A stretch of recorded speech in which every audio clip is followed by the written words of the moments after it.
Градоначалникот на општина Штип Иван Јорданов за годинава најави историски најголем број на реконструкции на улици и тротоарски површини.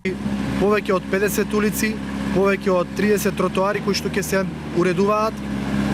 Очекуваме секако дека динамиката ќе зависи од тоа како ќе завршуваат јавните набавки и постапките за избор на најповолни понудувачи. Денес започнаа активности за реконструкција на тротоарските површини на улицата Плачковички одреди.